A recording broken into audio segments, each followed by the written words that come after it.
in 1836, a very enterprising assistant here at the Royal Observatory, Greenwich, John Henry Belville, started a time distribution service where he literally took a pocket chronometer set to GMT and he carried it around London to about 200 subscribers.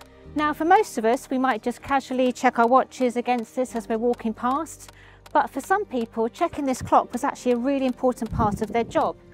Starting off with chronometer makers, who in the 1830s used to come here with their own chronometers. They used to ask the astronomers to check and see how accurate the chronometers were, and then they would go back to their workshops in Clerkenwell on the other side of London.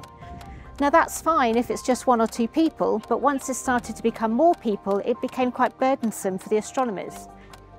When John died in 1856, his wife Maria took on the task, and then she retired in the 1890s, and it became the job of his daughter, Ruth, who became famous as the Greenwich Time Lady.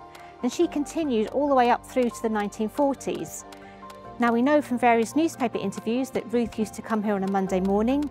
She would have tea with the porter lodge, and then she would get her chronometer checked, and then she would put it in her handbag and travel across London to around 50 subscribers who would pay to receive this accurate measure of GMT. So it's a really nice story of literally taking Greenwich Mean Time into people's workplaces and homes.